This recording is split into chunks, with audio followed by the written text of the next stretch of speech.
understanding the technology that powers the money is essential. Knowing the business drivers that inspire how the money is made is crucial. Bridging the gap between the mind of the technologist and the mind of the business is monumental. That is what TBF is all about. Let's start this never-ending conversation. It's time.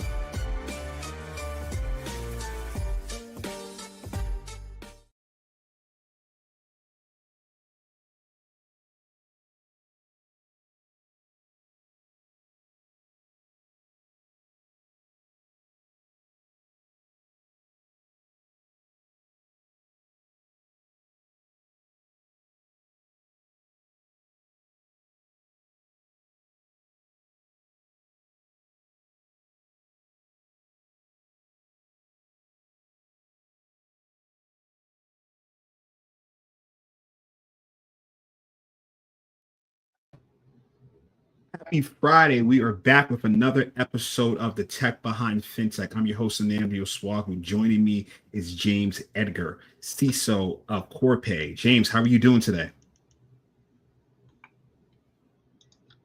James, do you hear me? Hey, Namdi. Yep, I can hear you.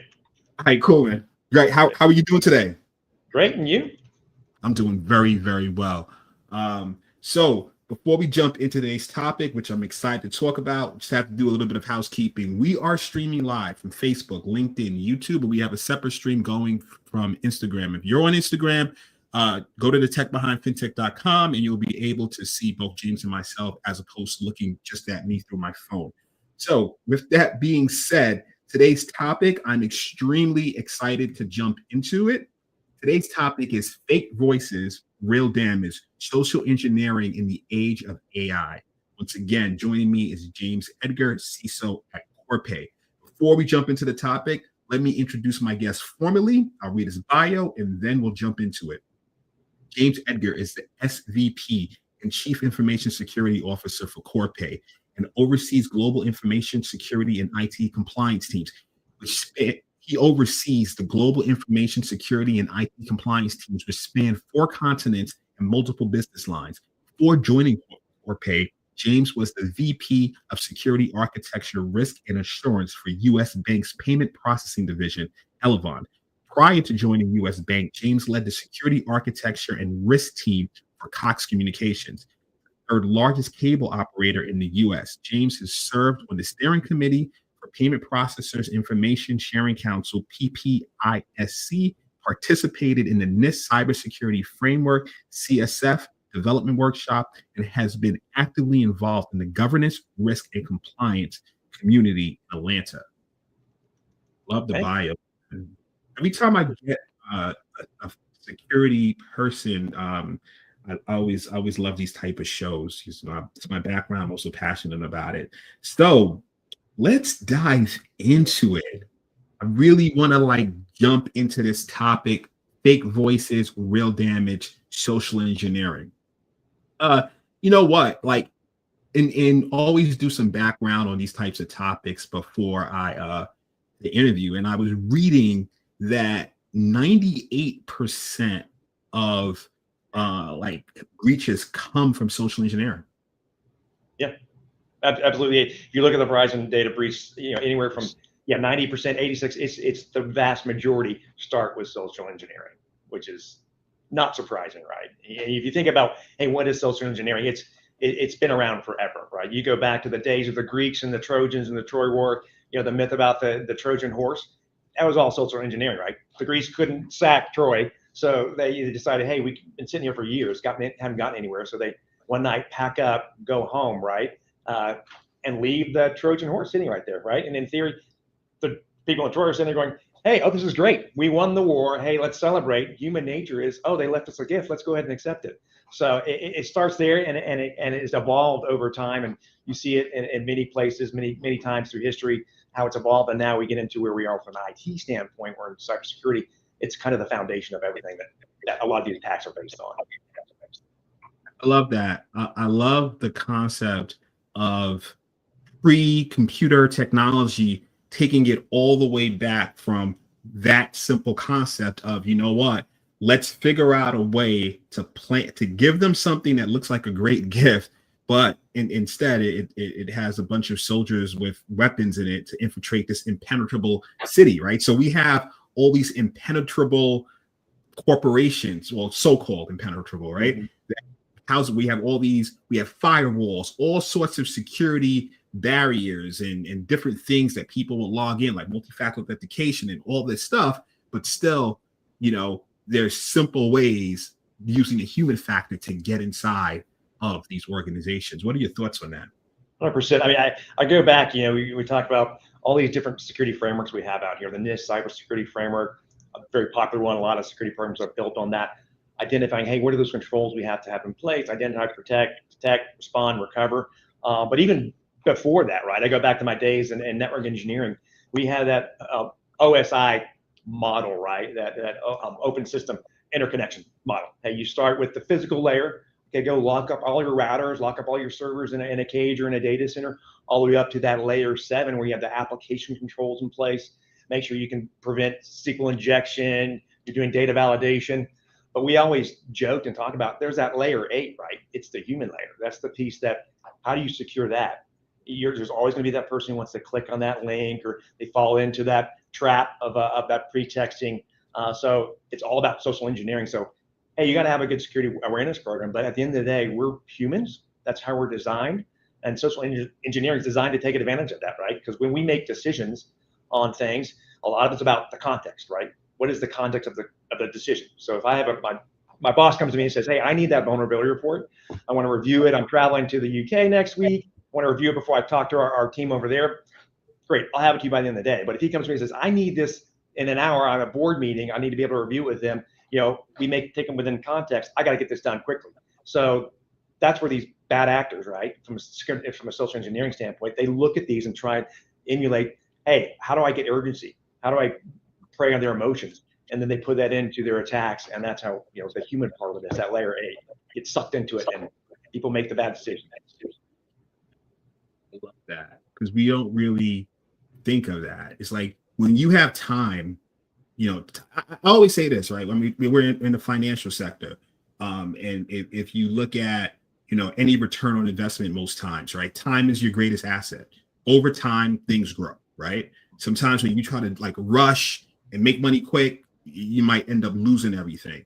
So, in that same context now, when you start saying, I have a week to get you this, okay? Or get it to me by the end of the day. 30 minutes. You're not thinking it's clear, right? You're rushing to get it done. Right. And because of that sense of urgency, mistakes happen. Even though you have this magical framework and you check all the boxes, you tend to work outside of those lines. You don't exercise those same controls.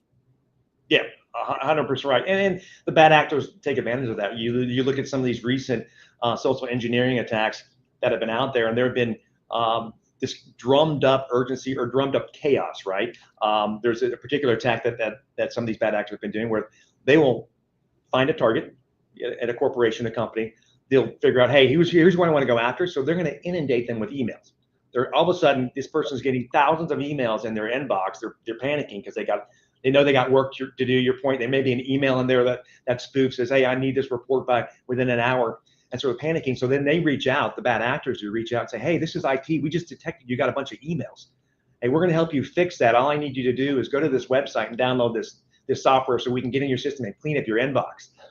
So they're exactly preying on the emotions, preying on the chaos that people, in many cases can't deal with or sometimes get stressed out and make the wrong decision or make a hastier decision. And they're using that to their advantage. Man, I love that. How do you train for that? How do you train employees to notice that, especially when they're under pressure already? Yeah, and that's the hard part, right? I think the hardest part is getting the training out there and making sure people see it. It's one thing to have a program in place, but being able to go out and train people, make sure they're following that training and they know what to do in a moment like that. So we go through regular phishing exercises. So I think one of the key things to keep in mind are tracking kind of the trends, right? What are the threats? Even what's going on in your business or in the news, because the bad actors know it, right? With AI, and we can get into that, they're getting smarter or getting better data at their fingertips. So, hey, let's say you have a big change from an executive standpoint. Hey, we have a new CEO, a new CFO. They're going to know that. And they're going to understand, hey, who in the organization should we target? Because they may not realize, hey, I haven't met the new CFO yet or the new CIO, but CEO, but I might work with them or I might have an interaction with them. So they'll identify that stuff. Or they say, hey, we know that it's end of month. So the finance folks or the accounting folks will be running through all the reports. They got to get it done. We want to try and commit some wire fraud. So they'll wait to the end of the month, run these attacks, right? And say, hey, you know what? They're so frazzled and trying to get the end of month reports done. They're just going to try and get done with that email, get it out of the way so we can get back to the job at hand. So we do go through monthly phishing exam or campaigns to make sure that, hey, people are doing that. And we try and tailor that, like I mentioned, to, hey, what's going on with the business or going on in the news in the world. We have regular security awareness training. We work with our HR team. So we send out weekly kind of reminders, weekly or bi-weekly, saying, hey, what's kind of relevant, what's going on. But we also have developed role-based targeted security awareness, right? Say, hey, if you're in finance, you need to understand that, hey, you're going to be a target for these reasons, right? And we run through kind of, hey, here's our threat matrix. Here's what's likely going to be, an attack vector, or you're going to be a specific victim for wire transfer or some other factor like that. So we'll sit down with them and say, hey, let's have that targeted training so that you are aware in your role what to look out for. And then at the end of the day, right, we also want to make sure that from a process operation standpoint, hey, IT isn't going to call you and say, hey, look, we're going to ask you to download stuff and on your system, install this software so we can get access to it. That's not how our protocols work. So reminding people, hey, here's the protocol, here's the process, which we also do through our security awareness programs. This is the process we're going to go through. IT is not going to call you. They're not going to do this. Here's what you need to do. If you have this issue, who to contact, go open a ticket. So it's just reinforcing the company operations and how our different processes work so that people understand if you get in this situation where you get inundated with emails or that kind of thing, they know the right steps to take. Don't panic. And, knocking on wood, you'll have a good outcome. So, it's interesting because it's something I've been in organizations as well, right? That's standard protocol. Let's do the training. And we train the staff because the biggest threat is the human threat, insider threat, whether it's malicious or non-malicious. But I was going to ask you a question on that, right? You go through these training programs and you have people that just constantly don't get it. They click on the wrong thing. They're like inside worse offenders. They don't pass a test, and you just see this continuously. And I feel sometimes that it's a tough one. Like, what's the recourse there? Because them not passing these campaigns and constantly clicking on the wrong things, they're becoming a huge risk to the organization. But because they don't view it at times as important, or, okay, I made a mistake on this particular training, send it over. I always feel the training or the consequences don't have enough teeth to really reinforce. Listen, this is serious. This is not a game. What are your thoughts on that? Yeah, that is definitely a hard part, right, to deal with. Hey, how do we enforce it? Because it's definitely a challenge, especially people in different roles, elevated roles. That sometimes they feel like, hey, this training's not for me. I'm not going to be the target. I'm not going to be the one. And that's something we've taken pretty seriously, right? And obviously, we put in policy.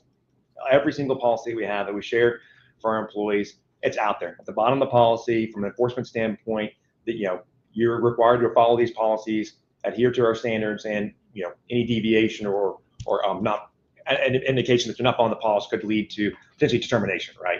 So we want to make it clear to the employees there are consequences when you don't follow the policies. But we've also sat down with our HR team and said, hey, is there a way we can do? We don't want to come out with the big hammer right out of the gate, right? How do we help educate? So we work with them to develop what they call progressive discipline.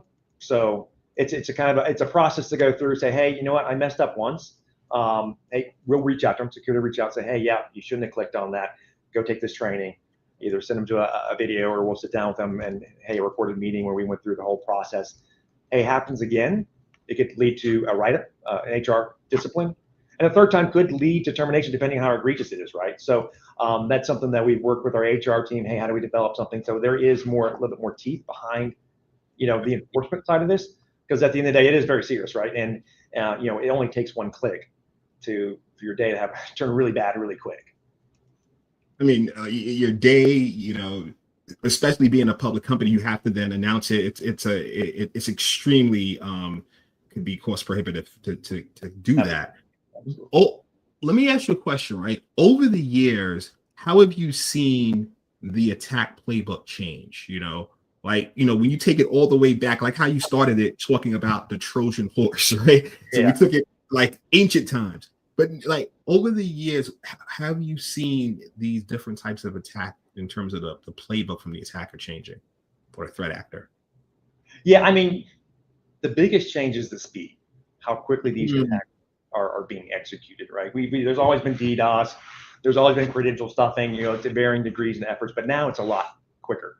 That time from the initial attack to compromise to data breach and potentially ransomware, that's a lot shorter window than it used to be. Dwell time on networks used to be hundreds, if not thousands of days. Now it's just a few days, potentially, if not hours before, all heck breaks loose. That is a product of the bad actors getting better at what they're doing, better tools. But at the same time, on the security side, we've gotten better tools too. We've gotten more layers of defense in depth approach to it. I think from a social engineering standpoint, again, going back to the kickoff, it's been there forever. It hasn't changed. But what we're seeing is, as they evolve the social engineering attacks, you go back to, the 1900s where there was a social engineering attack called the Spanish prisoner swap swindle. And so it was a letter that went out to people and said, hey, I'm this noble person. I've been wrongfully imprisoned in Spain. I just need a little money to grease the palms so I can get out. And hey, I have this big treasure trove in here, and it's that I'll share with you, right? Does that sound familiar? You go to the 90s, right? And you've got one of the first big internet scams through email was the 419 scam. Hey, I'm this noble person in Africa or in Europe. My account has been frozen. I need some money. Hey, I've got millions of dollars to share with you if you just send me some of that money. And then you evolve it, and you look at what we're doing with phishing now. They've gotten quicker and gotten better, and the message is getting better. So what we're seeing now with AI, though, is that when we used to train people on, hey, here's a phishing email. Hey, look for where it came from. Was the email spoofed? Hey, is it super urgent? Are they, there's lots of criticalities. Is there poor grammar? Does it not make some of the sentences don't make sense because of misspellings, that sort of thing? Nowadays with AI, I mean, it's custom tailored. You can say, hey, I want to go, create a phishing attack for some Corpay customer, and you plug it into ChatGPT, say, I want to get, find out what their account information is, what's the wire, and all that information is kind of preloaded in a very nicely well-formatted email or response that these bad actors are using. So it just improves the opportunity for them to be able to compromise the system, but it's a lot quicker, right? So then you get into barriers of entry to cybercriminal world. So people don't need to be sophisticated, and they don't need to know multiple languages to type the message clearly and be articulate. They don't need to know every detail about every company and their customer to be able to fool, the salesperson or the CSR, the customer service rep. They just need AI to go aggregate all this data, pull it together, and before you know it, they've got a campaign built out in 24 hours, and they're executed on scale. So to me, it's the evolution of technologies. Social engineering hasn't really changed, but it's how they're evolving from a technology standpoint, and how do we keep up with that using the controls we have, and applying AI, and like we're talking about, making sure from a security awareness, our employees what's the latest threat? What are we seeing? I mean, keeping people informed of the latest threat, what are you seeing, and just that level of threat intelligence and constantly, I think that's huge. What you mentioned, it's funny, right? Because they had the 419 is what we call it, the 419 scams back in the days. But fun fact, right? A lot of those poor, like those grammatical errors, solely intentional. Like, a lot of people didn't realize that. It's like an idea behind those all the time. Like I always thought it was like, why would they do that? Then I learned later on, I think it was like one of my professors, he was an FBI agent when I was doing cybersecurity at Fordham. Anyway, he was it was like, no, those are intentional, because like if you are so whatever they're agreeing, whatever you think you're gonna get, if you ignore all of those red flags, they got you. Because those are the people like, wait a minute, whatever they're promising seems so appealing. I don't care how it sounds. I get it, and that's like so. That's funny. Yeah, they're the easy mark, right? Hey, if they're gonna ignore that, you're in, right? Like I totally got them. No, but that's interesting because with the age of Gen AI and large language models. I mean, look, ChatGPT and other Gemini from Google, all these different services, right? Like you said, I mean, you can use it in your day-to-day life, from your role to personal life and whatever. I mean, it's simply amazing. But on the other side, right, someone can use it, especially as we're talking about social engineering now, because I can aggregate everything about your company, your industry, your role, right? And then I can send an email and literally be your best friend. Oh, this guy knows what I'm thinking. He's so in tune with everything, and with the sole purpose of just making you click. I mean, it's literally marketing for hackers, right? Yeah, 100%. And they're getting smarter too, right? They're not just going after that initial click right out of the gate, right? If you look at, I think a security vendor I may know before, they did a study on phishing emails. What percentage of phishing emails are solely social engineering? So, hey, there's no malicious attachment, there's no malicious link onto it. It's just, I want to get that pretext out there. I want to get the context to your point. Hey, Andy, I'm your best friend. Let's talk. We have so much in common. I think back in 2020, it was about 7.5% were sole phishing. Those are the hard ones to catch because there aren't those typical heuristic or indicators that say, hey, that's a bad file or a bad link. In 2024, it was almost up to 20%. So I think there's a couple factors, thoughts around it. Hey, they're realizing, let's go back to old school, right? So that eighth layer, that human factor from a social engineering standpoint. I want to get that hook in there. I don't need them to click on it right away because maybe they know better than, hey, this is the first interaction. I'm not going to click on it. But also, I think it's a factor of, we were talking about the cyber attacks, how have they changed? Our controls have gotten better, right? Defense in depth. We've got endpoint security, next gen AV, EDR. We've got email proxies, web proxies. We're looking for lateral movement on our network. We're looking for behavior anomalies.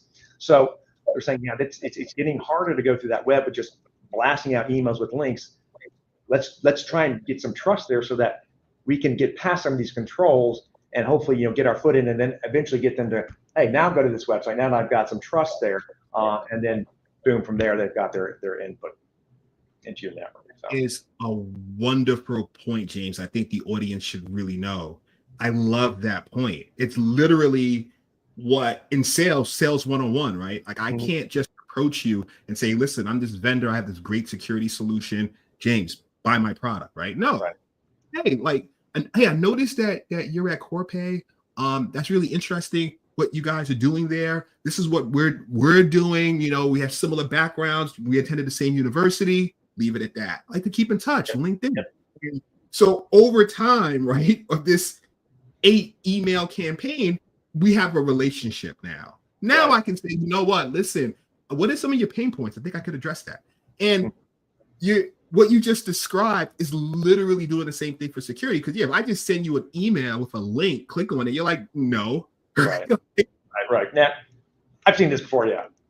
Good. Thank you. How do you train for that? Because that is totally diabolical to when you really think about it. Like you're really building that. I mean, even before you answer, right? Even taking it a step further, because the same threat actor on a spear phishing attack, and for everybody else to know, spear phishing is when you're going after a particular target, right? Why don't I send you a LinkedIn request, right? And if you're whatever department you're in, hey, look, I have this great infographic in PDF that can really help you out. We just put it together, right? Right. No link, just boom. And just build this relationship over time. How do you train for that? I think that goes back to, hey, understanding people's roles and responsibility, because you kind of illustrated just there, right? If I know, hey, you're a salesperson, or I know you're in the finance department, and I'm a pretty smart bad actor who wants to go after social engineering, I'm going to try and tailor my response to your job and your role, right? So as long as people understand what their role is and, hey, what are the limitations, right? Number one, understand what the policies are. I know no matter how friendly Andy is or James comes and says, hey, there's something really important, or I'm a sales guy, this product's gonna be great, just download our brochure kind of thing. I know I'm not supposed to do websites I'm not familiar with. I know I'm not supposed to share corporate data. outside of our organization or within certain parameters. We have confidentiality tags in place, classifications that have specific controls around it. Make sure to just reinforce with people that, hey, here are our policies, here are controls. Great, you could be, your neighbor, right? But you still don't hand over our financial report before it goes public, right? That sort of thing. I think it's just staying with the basics on that, but also tailoring a lot of the security awareness to the roles and making sure that people understand, hey, you're going to be a target. This could be a threat, and we've seen it too. And fortunately, we've had folks say, this seems really weird. This is not normal. There's a popular WhatsApp kind of campaign around a bad actor campaign where gift cards. You've probably seen a lot of the WhatsApp text messages. Hey, this is so and so. I need gift cards. I'm in a meeting. Can you go get that stuff? It's like, hey, if you're a CSR customer service rep who just started 2 weeks ago and the CEO sends you a WhatsApp message, is that normal? So just reinforcing, think about your role, your job. Is this normal? Is this not normal? And then I think you can leverage other technologies like AI, right? You think about, the natural language processing unit. So, hey, we can use AI to help find AI. We were talking earlier, I've got a daughter graduating from high school. They had very clear policies on using AI and how you're not supposed to use AI, and they had tools to define, hey, that looks like an AI response. So also look at technologies now as security controls evolve. A lot of these vendors out there are enabling it, and they know what to look for from an AI standpoint. We were talking with one of our endpoint vendors, and they're like, we're about to roll out, an AI module within our agent that can identify 900 different AI backend engines.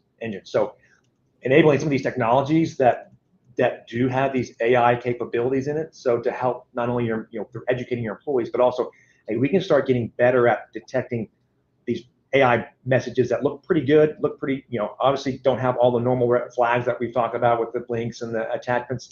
And maybe we get better at also detecting on the back end from a technology standpoint. Few things I want to get into, because we brought up spear phishing and detecting. How do you, on the same context, right? Because another thing that we see is from the spear phishing side, people getting targeted on LinkedIn, and then it's carrying over to their work environment. What are some ways to protect against that? Is that just fall a lot along the same lines of training, or what are your thoughts with that? It is. I think it is definitely along the lines of training. I think if you look at some of the stuff that you were seeing in the news around North Korea, right? So all the IT worker stuff. Have you seen that? Yeah. So you're seeing these folks apply for jobs at companies. A lot of companies, I think, even in the past year, it's just like blooming. It's like all of a sudden, hey, they've been everywhere, even though they've been doing this for 10 years. But they're really catching a lot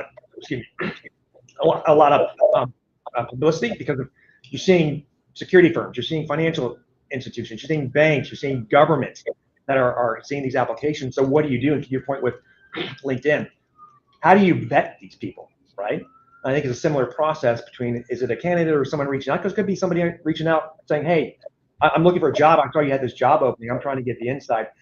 So we've actually been working with our HR folks, our internal recruiters, to say, hey, here's recommendations on how to vet this stuff. For example, look at, you could do some background. Hey, somebody reached out on LinkedIn, Google, right? And if they create a false identity, fake picture, you're probably not going to find a whole lot, right? Or look at their history, right? Hey, they've been at such and such company, X, Y, and Z. Go back 5 years on their resume or what's on LinkedIn and say, all right, they were at this company. I'm going to go do some Google, see if I have any other references to that company.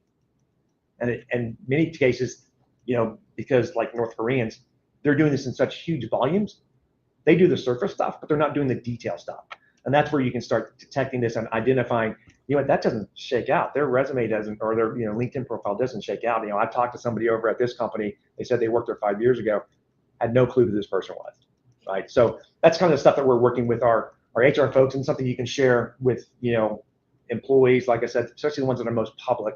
A lot of times it's your executives that take, hey, be wary of this and do your homework to validate who these people are before you go ahead and jump right into a relationship that could lead to something bad. So, I mean, I was going to bring that up, and I'm happy you brought it up because I wanted to talk about that. So what James was referring to is something around the North Korean IT worker scam. Essentially, you have someone who is looking for employment that has a great technical resume, a beautiful one that fits your requirements magically, but it turns out that that person is literally trying to get a job in your organization to turn around and exploit your organization. Like, that is the insider threat. That's like the GOAT of insider threats, right? Like, they're in. Yeah.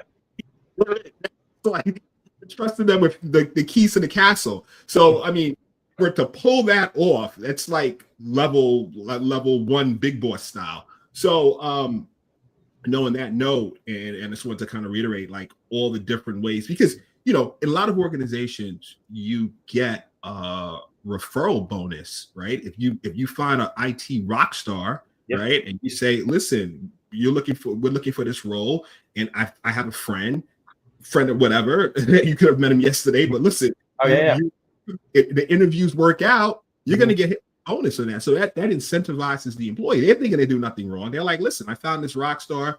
You know, you're going to save money on an outside recruiter, because you're going to have to pay them, you know, whatever, you know, the guy's salary is as their commission or less. I'm just going to get a few thousand. I'm happy. You're happy. Life's great. But what if that person is really who they say they are? Life's not great at that point. Oh, you're 100% correct, right? And, you know, again, it's human nature, right? Hey, here's an opportunity. I can help this person out, right? Get a great job at my company, and hey, I'll get a little kickback too. So, hey, win-win. Let's do it. And that's where you got to do the vetting, right? You know, like I mentioned, validate, look at their resumes. If there's and if you can do it, do an in-person interview. It's kind of hard to do an in-person interview from North Korea, but you know, so a good indication that, hey, maybe they're not from North Korea. And then you can also, at that point, if they do, you're even doing a video conference. You know, a lot of companies do pre-screen calls and then do interviews. Hey, do the voices match up, right? Record the conversation in the phone screening and match it to what's being played out in the interview. Ask some questions from the phone interview and see if it aligns with what they said in the interview from the manager. You know, if it's on a screen, ask them to shake their head. Say, hey, I didn't hear you real well. Can you nod in the affirmative to make sure you heard my question?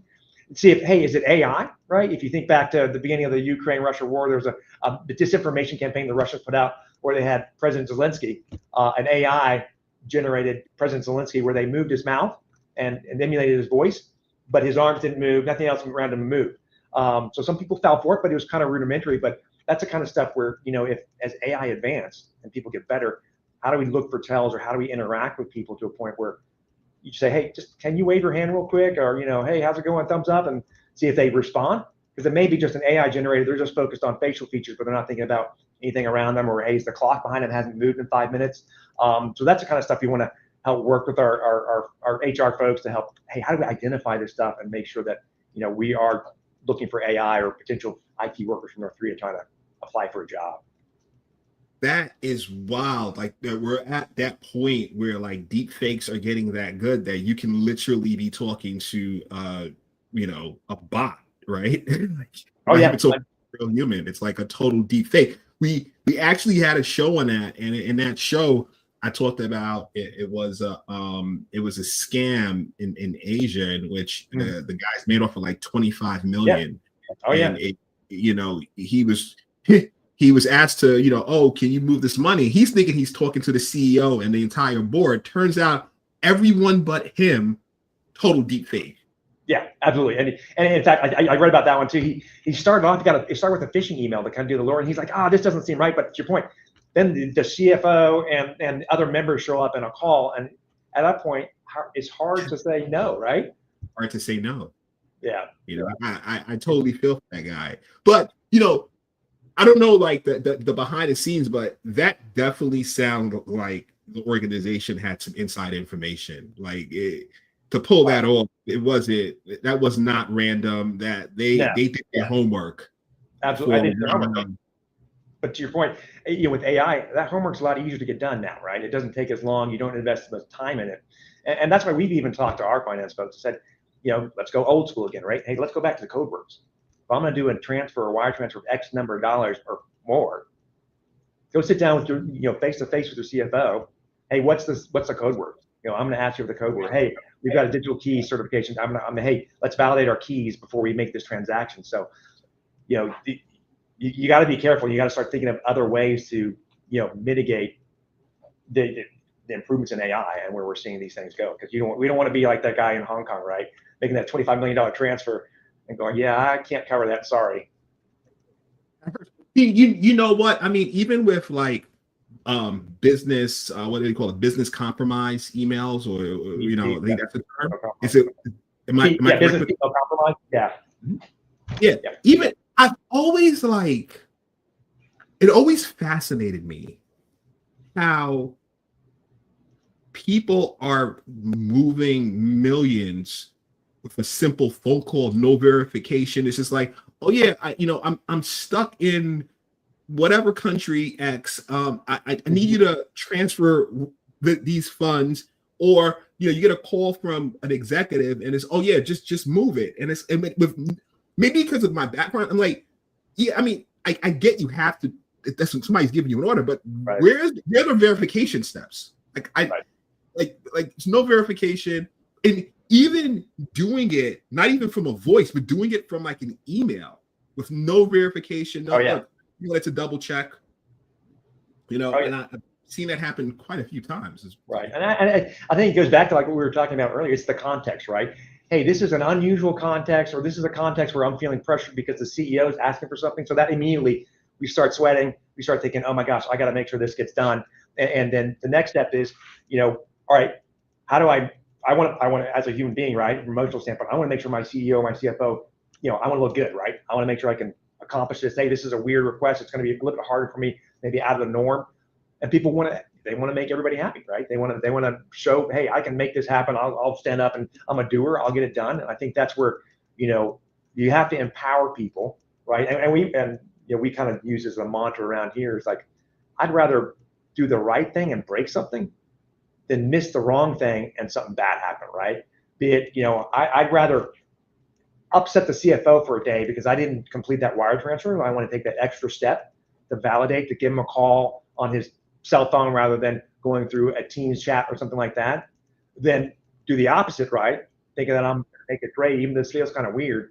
And you lose 25 million out the door, right? So that's kind of one of the mantras, and that's when people make a mistake or do it, and especially if it's hey, I was doing the right thing. I didn't mean to cut off the access for those valid employees, but I saw something that's suspicious, so we put in an indicator of compromise that blocked some good emails.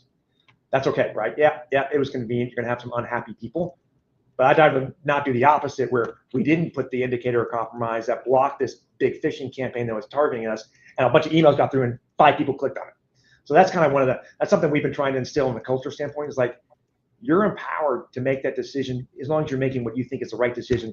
And if it impacts people in a bad way, but it's the right decision, that's okay. Rather than saying, you know what, I don't want to upset the apple cart, so to speak. I don't want to make that change, or I want to wait and maybe it'll go away kind of thing. That's not acceptable. We need to go ahead and take the action as when we get it. You know what? And that leads me into a bigger question, man. How do you change the culture? Because, look, there's various stages of businesses through the cycle, right? From a publicly traded company worth X to I'm a startup, fintech, versus, okay, I'm a mid-sized company now. Okay, versus I got my Series D. Like it's different stages of the cycle. And sometimes, time is of the essence. In all of those cycles, time's of the essence, but the smaller ones without as much resources, things are critical. We had to get things done yesterday. How do you change how do you invoke that sort of culture? Yeah, I mean, that's a great question, a hard question to answer, because your point, depending on the maturity level or the size of the organization, it's going to vary, right? I can start with where we are, right? I think for us, it's been, and the way Corpay has grown, very acquisitive.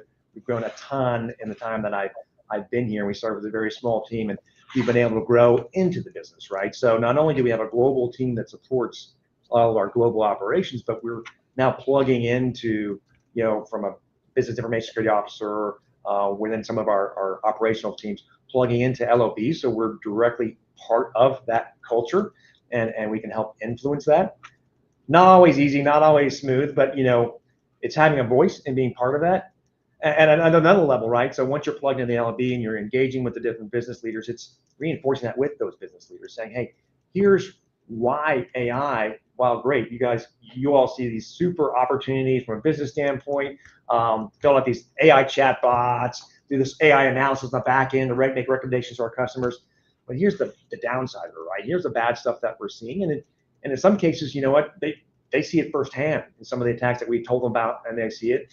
And so what we do then is a learning opportunity. Not only do we work with them from an update awareness, but also, hey, why don't we work together? Let's communicate with your leaders. I'd rather have the message coming from you saying, hey, this is bad. This is what we need to worry about. So really shifting that to a point where it's not just security, the information security team or the IT compliance team that's trying to get the message out. We're leveraging the business folks because they're seeing it every day. We've been talking about it. Hey, it'd be great if you send the message to your team, your executive team, to have them filter it down. So that's something that's been real well received, and the teams are going forward with that and helping support us.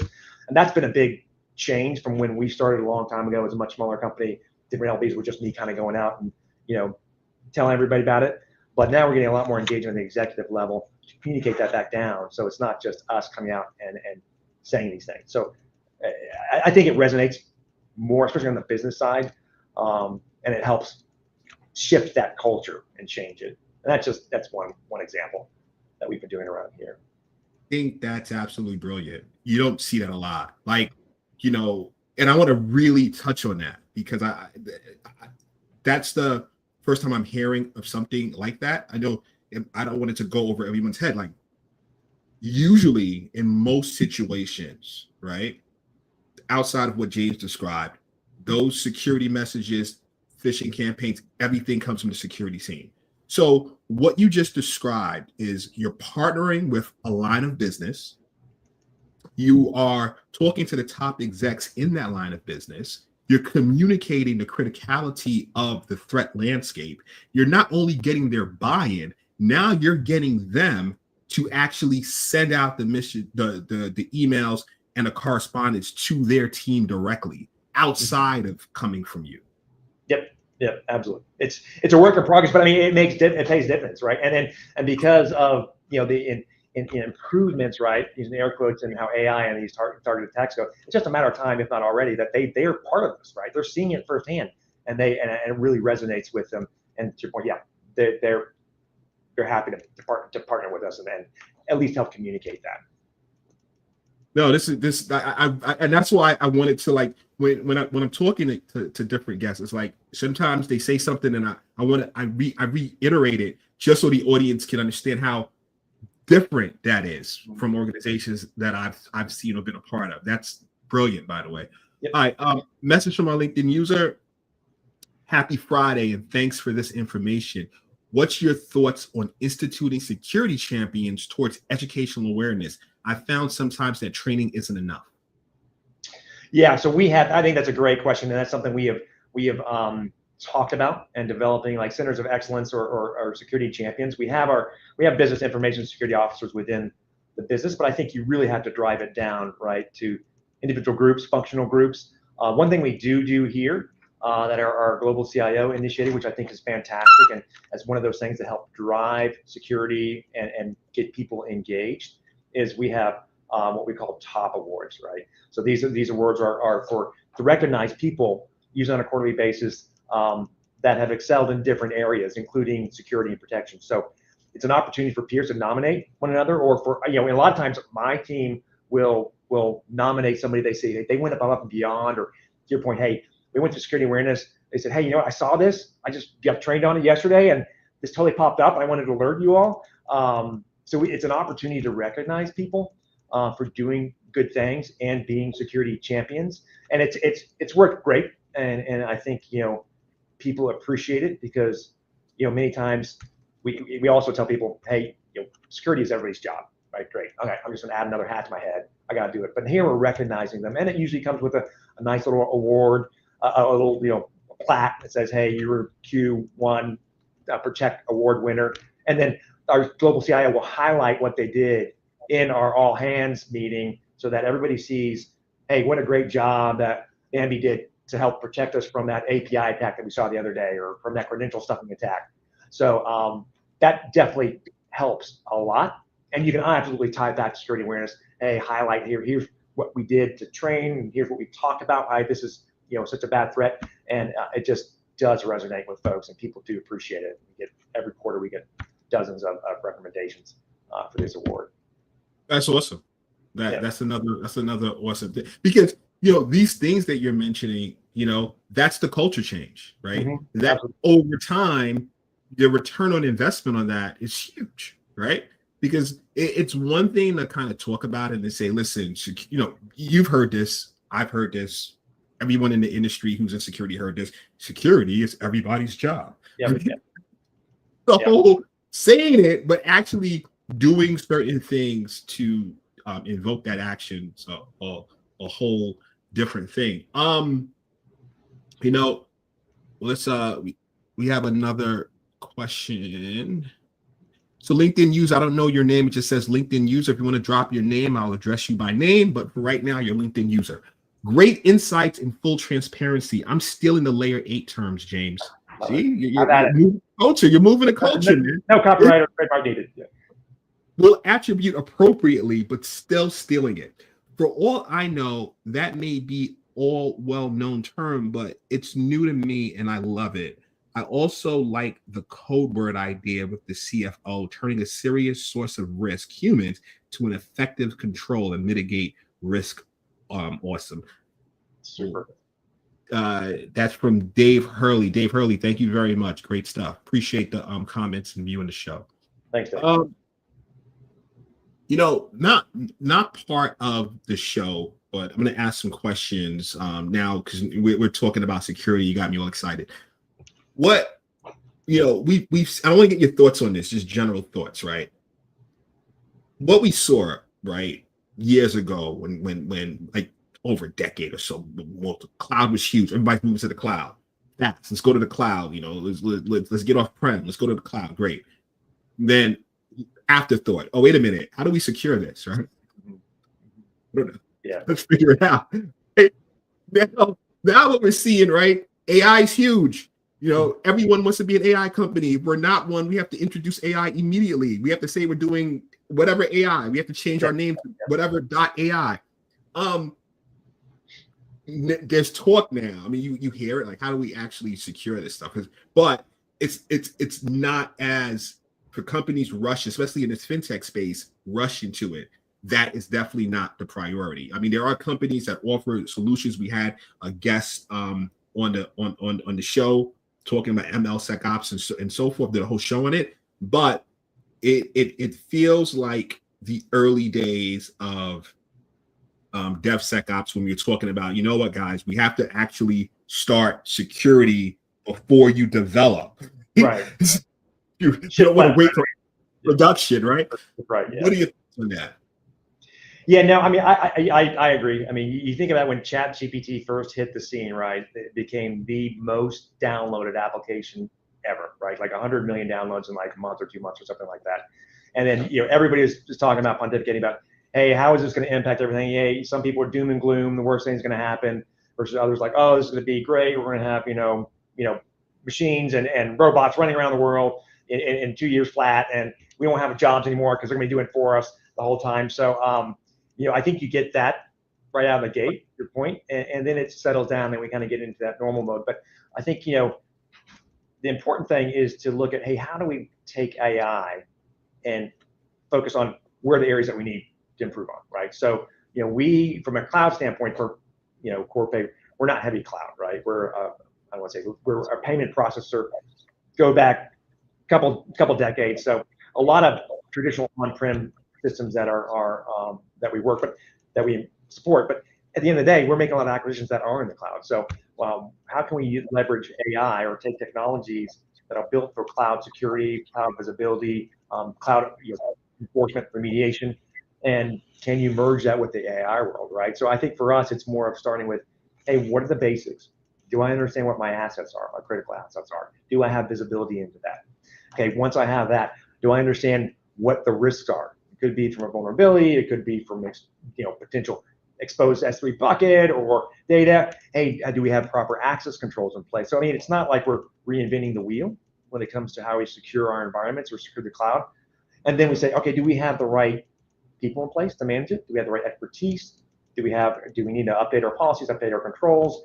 Do we need to invest in new technologies and solutions to provide that visibility? Do we just go native? So we've gone through kind of those efforts and those discussions and saying, all right, now we understand what our baseline, where we are. And then I think you go into the, hey, all right, let's now pull in, hey, where does AI help, right? Are there AI technologies to help with this that we can plug in here or add on, add a new capability and feature to this tool we already have in place that they just rolled out? Because to your point, right, like DevSecOps, you guys start doing security stuff first, right? You don't do DevSecOps after you promoted all of your vulnerabilities into production. So you want to get ahead of it, and I think just be thoughtful about it, and so that you have a process in place to manage it. And then AI is here, a tool to augment and enhance, right? It's not here to take over everything. I'm not going to hand off my security program to the next ChatGPT AI bot and let them run it for me. That we're not anywhere near that at this point. So that's kind of been our approach and how we're looking at AI, both from a security standpoint, but also from hey, our business standpoint, how we can leverage it. Absolutely love it, man. This type of conversation, I could go on and on. I don't like want it to stop, but I know that we're getting towards the top of our time.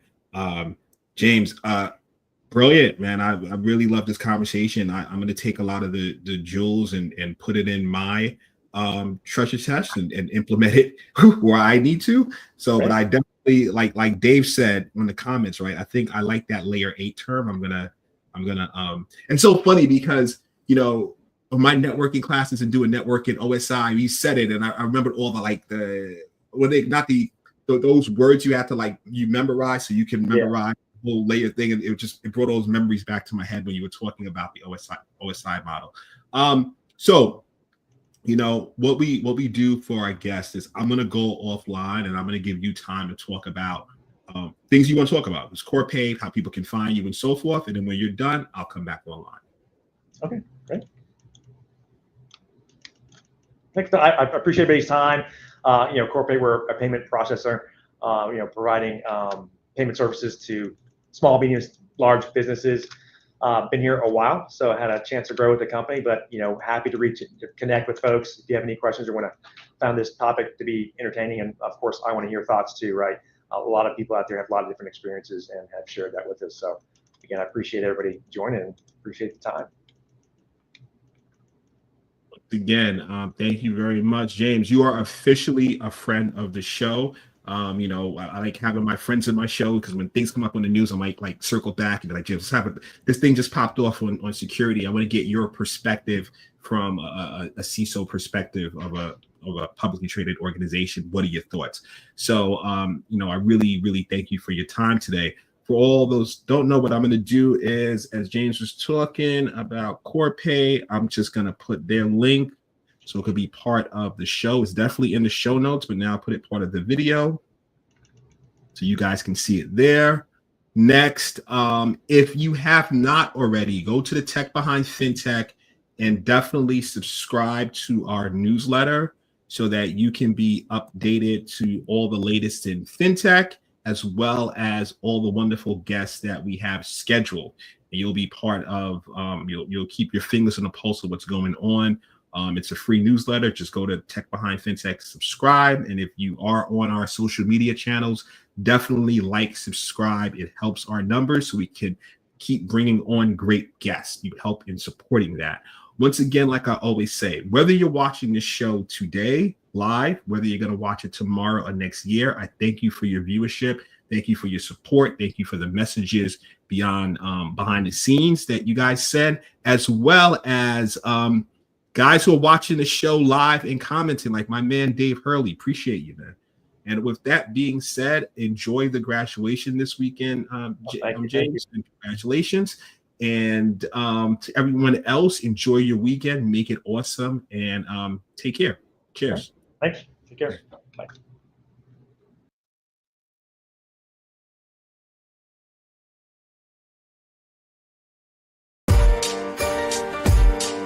Understanding the technology that powers the money is essential.